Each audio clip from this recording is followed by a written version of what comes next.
جن کے بیٹے کسی بھی فورس میں ہیں, پاکستان کو سرو کر رہے ہیں, آپ تمام تر ماؤں کو ہمارا سلام, کیونکہ یہ بہادر مائیں ہیں اور یہی بہادر مائیں بہادر بیٹوں کو جنم دیتی ہیں. بہت شکریہ جی, امتیاز بھی ہمارے ساتھ موجود تھی. ہم اور ہمارے بڑے فخر کی بات تھی کہ آپ ہمارے شو میں آئے اور آپ نے ہم سے اپنے شہید بیٹے کے حوالے سے گفتگو کی. اور شفاعت ایسے ہی نہیں کہتے کہ شہید تھے وہ قوم کی خیات ہے, کس طریقے سے جلا بخشتے ہیں شہید کا جو ہے جو خون ہے. اور آج کے دن کی مناسبت سے سندھ پولیس نے ایک نغمہ بھی جاری کیا ہے, ہم آپ کے ساتھ یہ نغمہ بھی شیئر. ہمارے ساتھ امتیاز بی بی جو موجود تھی شفاعت, ان کے چہرے پہ جو سکون تھا, جو اطمینان تھا, مطلب کہ ہم یہاں سے ہماری آنکھیں نم تھیں لیکن she was happy, she was contented.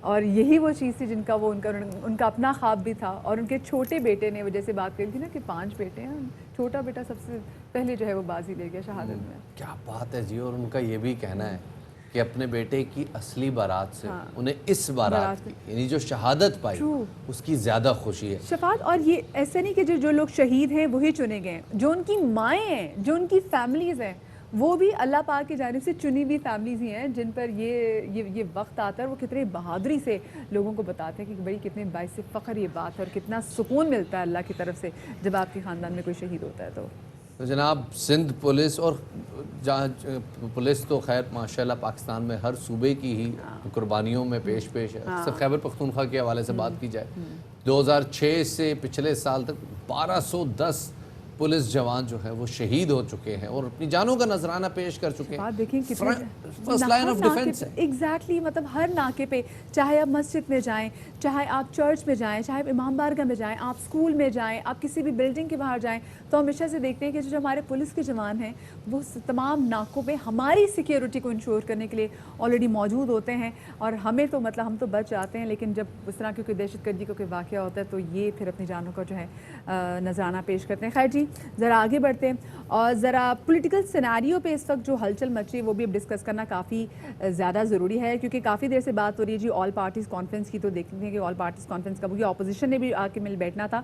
تو کل ہوا کچھ ایسا ہے کہ چیئرمین پیپلز پارٹی بلاول بھٹو زرداری اور اپوزیشن لیڈر شہباز شریف کی ٹیلی فونک رابطہ ہوا ہے درمیان, اور بلاول بھٹو نے شہباز شریف کو عید الاضحیٰ کی جس میں مبارکباد بھی دی, اور اس میں دونوں رہنماؤں میں ملک کی سیاسی صورتحال پر تبادلہ خیال بھی ہوا ہے. بلاول بھٹو نے کہا کہ بھارت کشمیریوں پر ظلم اور حکومت کلبھوشن کو ریلیف دینے کی کوشش کر رہی ہے. ملکی تاریخ میں اتنی کرپشن نہیں ہوئی جتنی موجودہ دور حکومت میں ہو رہی ہے. کورونا کے اعداد و شمار چھپا کر عوام کی زندگیوں سے کھیلا جا رہا ہے. مہنگائی نے عوام کا جینا مشکل کر دیا ہے. انہوں نے کہا کہ ملک کو نااہل حکومت سے بچانے کے لیے اپوزیشن کا غیر معمولی کردار ناگزیر ہے. جی, اور دوسری جانب ہم دیکھ رہے ہیں کہ مسلم لیگ کاف کے جو شکوے ہیں وہ حکومت سے بڑھتے جا رہے ہیں. کل ان کا اعلیٰ سطح کا ایک ہنگامی اجلاس بھی جو ہے وہ فوری طور پہ طلب کیا گیا, جس میں چودھری شجاعت حسین کی زیر صدارت اجلاس ہوا, اور اس میں پارٹی کے MNAs نے شرکت کی. اور اس اجلاس میں ارکان قومی اسمبلی نے شکایات کے انبار بھی لگا دیے کہ بھائی یہ تو ہمیں سنتے ہی نہیں ہے. جی جناب مدیہ, آپ کو پتہ ہے نا ایک وہ جو پنجاب میں 5 اور 6 اگست کو کچھ ہونے بھی والا ہے, تو اس حوالے سے لگ رہا ہے کہ وہ واقعی کوئی سنجیدہ نوعیت کا کام ہونے والا ہے, کیونکہ وفاقی وزیر طارق بشیر چیمہ نے کہا ہے کہ حکومت ان سے کسی قسم کی مشاورت نہیں کرتی, اتحادی ہیں مگر رائے کو کوئی اہمیت نہیں دی جاتی. اس اجلاس میں اتفاق بھی کیا گیا کہ پنجاب میں اگر تبدیلی کا کوئی فیصلہ ہوا جو 5 اور 6 کی بنیاد درمیانی رات کو ہونے جا رہی ہے یا اس کے بعد کسی بھی وقت ہو سکتی ہے, تو چودھری پرویز الہی وزیر اعلیٰ کے امیدوار ہوں. شفاعت جی, کی کون سی تبدیلی ہے جس کے والے سے بات کر رہے ہیں, یہ کون سی سطح پہ تبدیلی ہے؟ بہت ہی بڑی سطح کی تبدیلی ہوگی جو پرویز الہی صاحب وزیر اعلیٰ کے امیدوار ہوں گے یا پھر چیف سیکرٹری کی جانب تبدیلی. وہ شیخ رشید صاحب جو قربانی کی بابا ذکر کرتے ہیں کہ وہ سما اس سے لنک تو نہیں ہم کر سکتے. مجھے بھی یہی لگ رہا ہے کہ وہ جو ہے نا قربانی جو کہہ رہے تھے قربانی کے بعد قربانی, لیکن وہ تو اپوزیشن کے حوالے سے بات کر رہے ہوتے تھے, یہ تو پھر ان کی اپنے اتحادیوں کے درمیان بھی قربانی ہے. وہ عید پہ یاد ہے نا ہمارا ایک قصاب بھی آیا تھا, تو اس نے بھی یہ بات کی. بالکل بالکل, اسی والے سے مزید بات کریں گے. ہمارے ساتھ موجود ہے تجزیہ کار اور صحافی عارف نظامی صاحب, ان کو شامل گفتگو کریں گے. عارف صاحب بہت شکریہ آپ کا کہ آپ نے ہمیں وقت دیا. عارف صاحب یہ بتائے گا کہ حکمران اتحاد کی اہم جماعت کاف لیگ, کئی ہم نے دنوں سے دیکھا ہے, کئی مہینے ہو گئے ہیں, وہ مطمئن نظر نہیں آ رہے, وہ خوش نہیں نظر آ رہے حکومتی رویے سے. ارکان اسمبلی نے ہنگامی اجلاس میں بھی کافی زیادہ کل شکایتوں کے انبار بھی لگا دیے ہیں. سو آپ کو نہیں لگتا کہ اگر حالات کچھ ایسے ہی رہے تو حکومت کے لیے مشکلات بڑھ سکتی ہیں اس سے؟ جی چودھری پرویز الہی اور شجاعت جو ہیں یہ کافی عرصے سے حکمران جماعت سے پی ٹی آئی سے مترفر ہیں. ان کا کچھ ذاتی قلعے ہیں، کچھ سیاسی قلعے ہیں. ذاتی قلعہ یہ ہے کہ جب چودھری شجاعت کو گزشتہ برس یا اس سال کے شروع مجھے یاد نہیں، شدید بیمار ہوئے اور ان کو جرمنی لے جانا پڑا، اسپتال میں رہے، تو خان صاحب نے ان کو فون کرنے کی زحمت بھی گوارا نہیں کی، جبکہ آرمی چیف قمر جاوید باجوہ نے 3 دفعہ ان سے فون پہ ان کی طبیعت پوچھی. اچھا. ان کے واپس آنے کے بعد بھی خان صاحب نے ان کی خبر نہیں لی. کئی دفعہ لاہور آئے لیکن وہ آج تک انہوں نے چودھری شجاعت کے اقامت گاہ پہ نہیں گئے وہ. تو یہ اتحادیوں سے بڑا ان کے نزدیک بڑا روکھا رویہ ہے. سیاسی شکایت تو یہ ہے کہ ایک معاہدہ ہوا تھا ان کا جب یہ کولیشن میں ہوا. چودھری برادران کا کہنا ہے کہ اس معاہدے پر لیٹر اینڈ اسپرٹ میں عمل نہیں ہوا. مثلا اس میں یہ تھا کہ ہمارے جہاں جہاں ہماری کانسٹیٹوینسیز ہیں ان میں ہماری انٹرفیئرنس نہیں کی جائے گی ایڈمنسٹریٹیولی، ہمیں فنڈ دیے جائیں گے. تیسرے یہ ہے کہ کابینہ میں مونس رائے کو لینے کے اوپر اگریمنٹ ہوئی جو کہ چودھری پرویز الہی کے صاحبزادے. اس کے علاوہ چیمہ صاحب کو تو لے لیا گیا، طاہر چیمہ کو یا طارق چیمہ شاید طارق بشیر چیمہ. تو جب چودھری برادران نے میٹنگ کی عمران خان صاحب سے تو انہوں نے کہا آپ ہم ان کو نہیں لے سکتے، ہم چودھری شجاعت کے صاحبزادے کو لے لیتے ہیں. صحیح. تو انہوں نے کہا آپ رہنے دیں، ہم کسی کو بھی نہیں لیں لیکن آپ کا ساتھ دیتے ہیں. یہ جو بتا رہے ہیں گلے شکوے، اس میں تو ایسا لگ رہا ہے کہ جیسے بی این پی مینگل الگ ہو گئی تھی تو کاف لیگ بھی کوئی ایسا ہی ارادہ رکھ رہی ہے. آپ کو لگتا ہے کہ وہ الگ ہوں گے حکومت سے؟ نہیں، ذرا کاف لیگ ذرا مختلف قسم کی جو بات ہے، یہ جب تک یہ اسٹیبلشمنٹ کے اشارے پہ چلتی ہے، جب تک ان کو حکم ہوگا یہ ادھر ادھر نہیں ہوں گے. لیکن اگر بہت ہی زیادہ اختلافات بڑھ گئے تو کچھ بھی ہو سکتا ہے، کیونکہ کم از کم ان کا دل خان صاحب کے ساتھ نہیں ہے.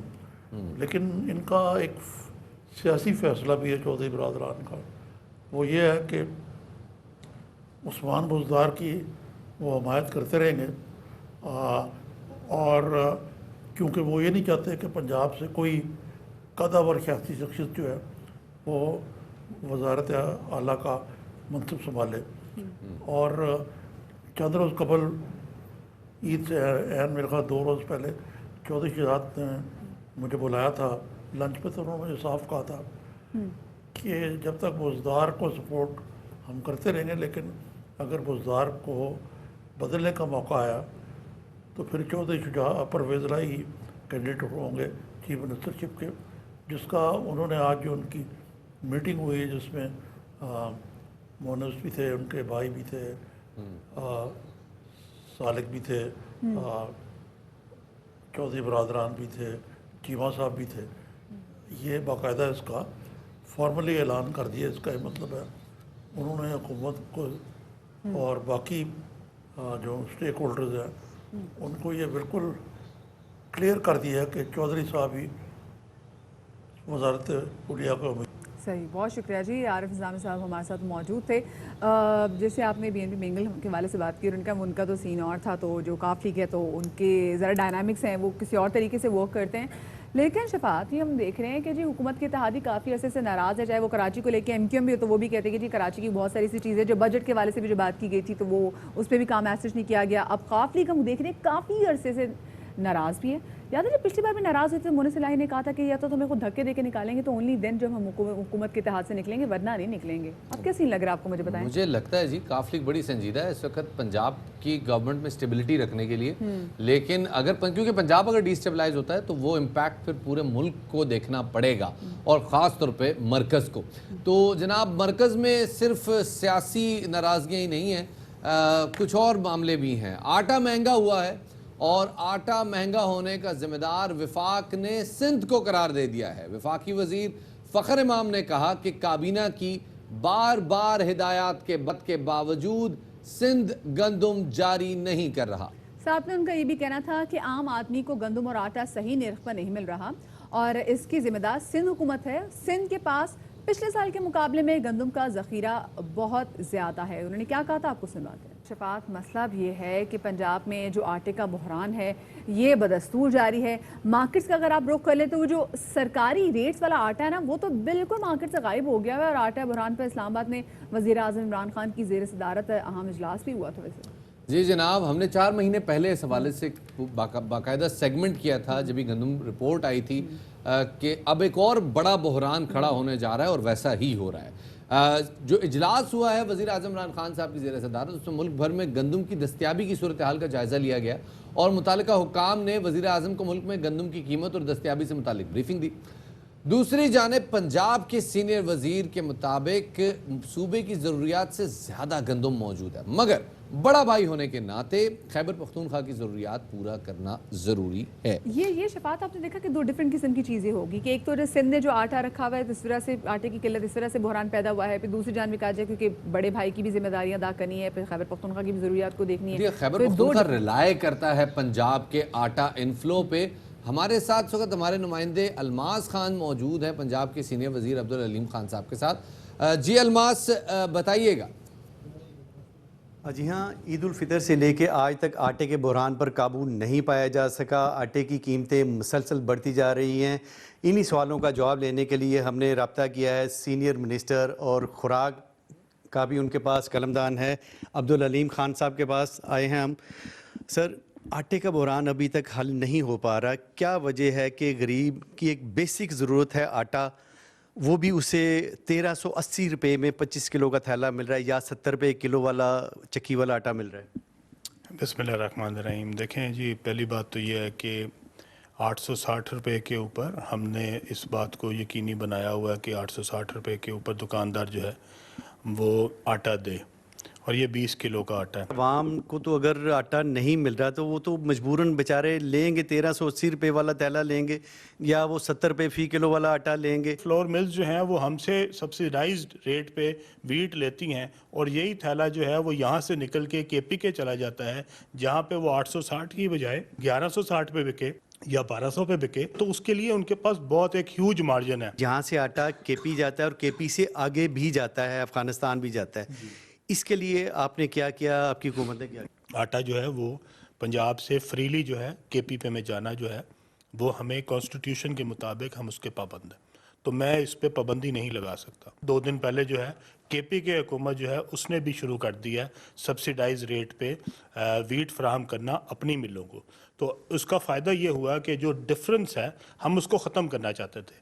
پنجاب کا ڈفرنس اور KP کے کا ڈفرنس اگر ختم ہوگا ملوں پہ، تب ہی یہ آٹا جو ہے یہ فریلی اویلیبل ہوگا۔ 15 لاکھ ٹن جو ہے گندم وہ فیڈرل گورنمنٹ جو ہے وہ امپورٹ کرنے لگی ہے، اور اس میں سے انشاءاللہ تعالیٰ تقریباً 10 لاکھ ٹن جو ہے وہ پنجاب کو آئے گی، اور 5 لاکھ ٹن جو ہے وہ KP کو۔ ہمارے پاس گندم بے شمار پڑی ہے، ہمارے پاس 40 لاکھ ٹن 43 لاکھ ٹن گندم جو ہے وہ پڑی ہے۔ ہمیں امپورٹ کرتے ہوئے ہمیں اس مہینے یا اگلے مہینے امپورٹ نہیں چاہیے گندم، ہمیں تو یہ چاہیے جا کے دسمبر کے بعد۔ تو ہم نے صرف اس کو کہ یہ لگاتار پورا سال جو ہے یہ گندم کی سپلائی جاری رہے، ہمارے پاس اتنی گندم ہر وقت سٹاک میں ہو کہ ہماری فلور ملز کو جو ہے ہم یہ سپلائی کر سکیں۔ بالکل جی، سینئر وزیر نے نوید سنا دی کہ 15 لاکھ ٹن گندم وزیر اعظم نے امپورٹ کرنے کا حکم دے دیا ہے کہ وہ جلدی آ جائے گی، اور یہ کم از کم یہ 2 صوبوں میں جن کی وجہ سے KPK کی وجہ سے یہاں پہ پنجاب میں آٹے کا بحران یا گندم کا بحران آتا ہے، اگر KPK میں بھی وہی قیمتیں ہو جائیں گی پنجاب والی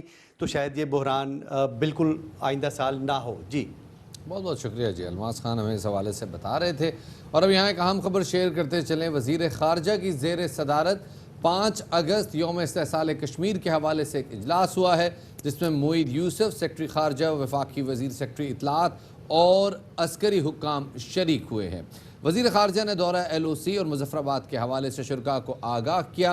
اجلاس میں یوم استحصال سے متعلق احتجاجی لایا عمل بھی تفصیلی مشاورت کی گئی۔ وزیر خارجہ کا کہنا تھا کہ LOC پر بھارتی فوج نہتے شہریوں کو گولیوں کا نشانہ بنا رہی ہے۔ پوری کشمیری قوم بھارت کے 5 اگست کے اقدامات یکسر مسترد کر چکی ہے۔ قوم 5 اگست کو متحد ہو کر مظلوم کشمیریوں کے ساتھ یوم استحصال منائے گی۔ حق خود ارادیت ملنے تک مظلوم کشمیریوں کی آواز کو دنیا کے ہر فورم پر لائیں گے۔ دوسری جانب آپ کو بتائیں کہ ٹھٹھہ واٹر سپلائی غیر قانونی ٹھیکوں سے متعلق نیب ریفرنس پر سماعت ہوئی ہے، جس میں فاروق اشنائی کراچی میں مصروف ہیں، ان کو وقت دیا جائے۔ ریفرنس خارج کی درخواست پر فیصلے تک فرد جرم عائد نہ کی جائے۔ اسد عباسی ایڈوکیٹ نے عدالت سے استدعا کی۔ فاروق اشنائی کہاں مصروف ہیں؟ جج محمد اعظم خان نے استفسار کیا، جس کے جواب میں اسد عباسی ایڈوکیٹ نے کہا کہ مسئلہ کشمیر پر سینٹ کا اجلاس ہے، فاروق اشنائک وہاں مصروف ہیں۔ فاروق اشنائک کی عدم دستیابی کی وجہ سے سماعت بغیر کارروائی کے ملتوی کر دی گئی۔ سابق صدر آصف زرداری کی آج دوسری جانب حاضری سے استثناء کی درخواست بھی منظور ہو گئی ہے، اور آصف زرداری کے خلاف فرد جرم کی کارروائی 7 اگست تک مؤخر ہو گئی ہے۔ عدالت نے آصف زرداری کا ریفرنس خارج کر دیا ہے اور بری کرنے کی درخواست پر نیب سے جواب طلب کر لیا ہے۔ وقت ہو گیا ایک چھوٹے سے بریک کا، ہمارے ساتھ رہیے۔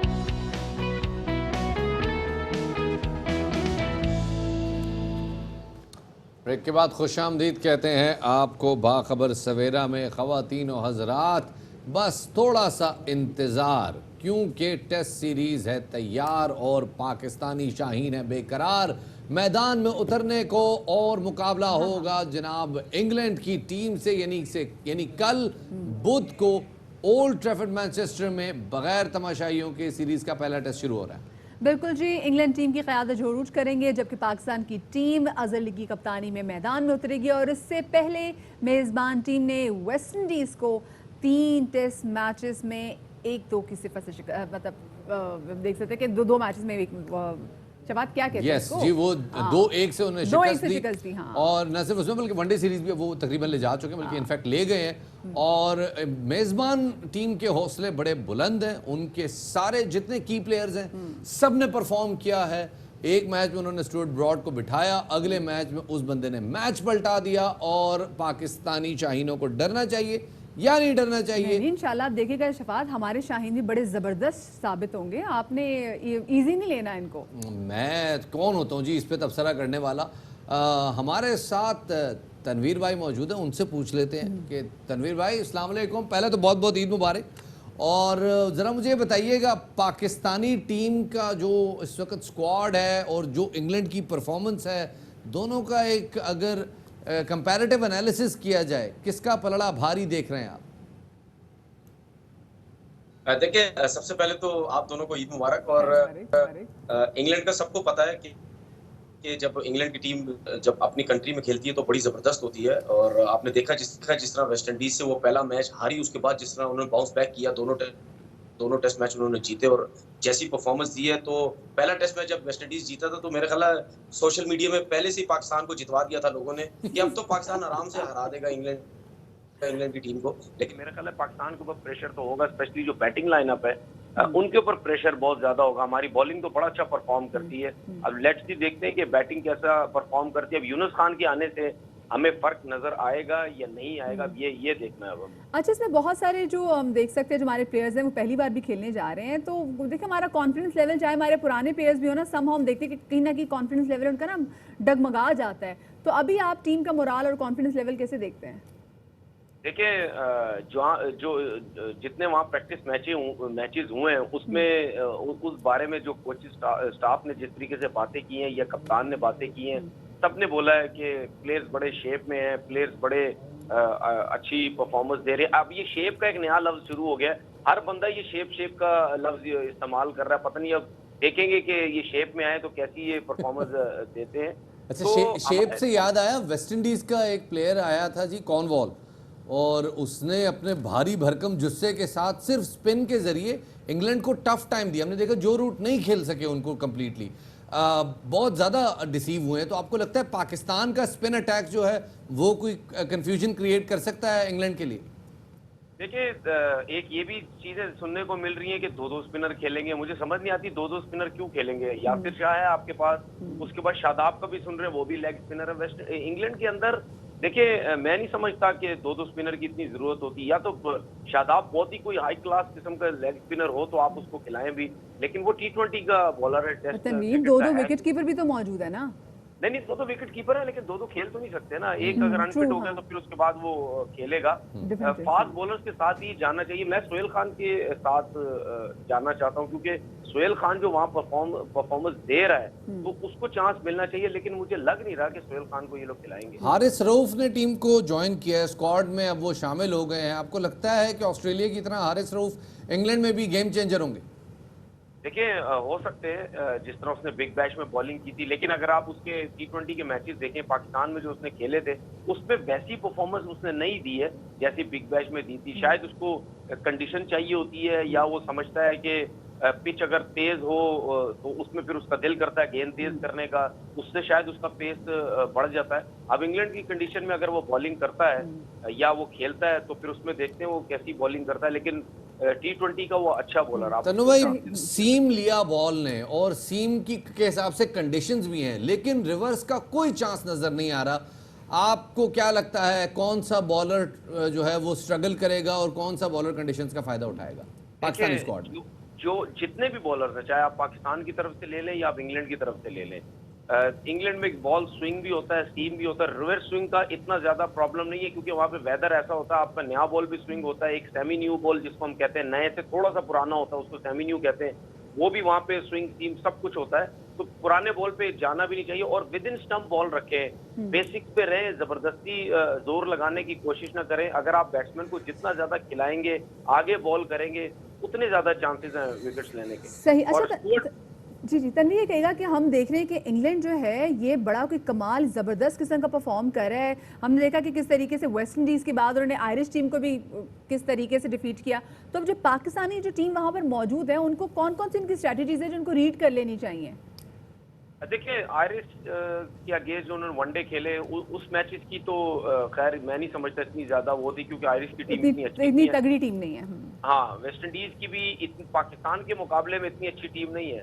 اگر میں یہ بات کروں انگلینڈ کے بالرز کی, اسٹوارٹ براڈ جس طرح بالنگ کر رہے ہیں, ان کے 500 وکٹس ہیں, جیمز اینڈرسن کے 550 وکٹس ہونے والے ہیں, اس سے زیادہ ہیں, تو 1000 وکٹ سے زیادہ تو ان دونوں کے ہیں. دیکھیں اسٹوارٹ براڈ جو جیسی بالنگ کرا, ہم نے اس کے اوپر کام کرنا ہے, ہم نے اس کو دیکھنا ہے کہ ہم نے کس طریقے سے کھیلنا ہے اس کو, کیونکہ وہ پاکستان کو بہت مشکل ڈال سکتا ہے. جس جگہ پہ وہ گیند کر رہا ہے, جس ایریاز میں وہ گیندیں کر رہا ہے, وہ جتنا دنیا کا جتنا بڑا بیٹسمین بھی ہوگا وہ اس کو پرابلم میں ڈالے گا. اس کے ساتھ کرس واکس جو ہیں وہ بھی ایک لائن لینتھ پہ بال کرتے ہیں, بیٹسمین کو کھلاتے ہیں, زیادہ آگے بال پچ کرتے ہیں. انہوں نے بھی 100 وکٹس ہو گئے ان کے ٹیسٹ کرکٹ کے اندر.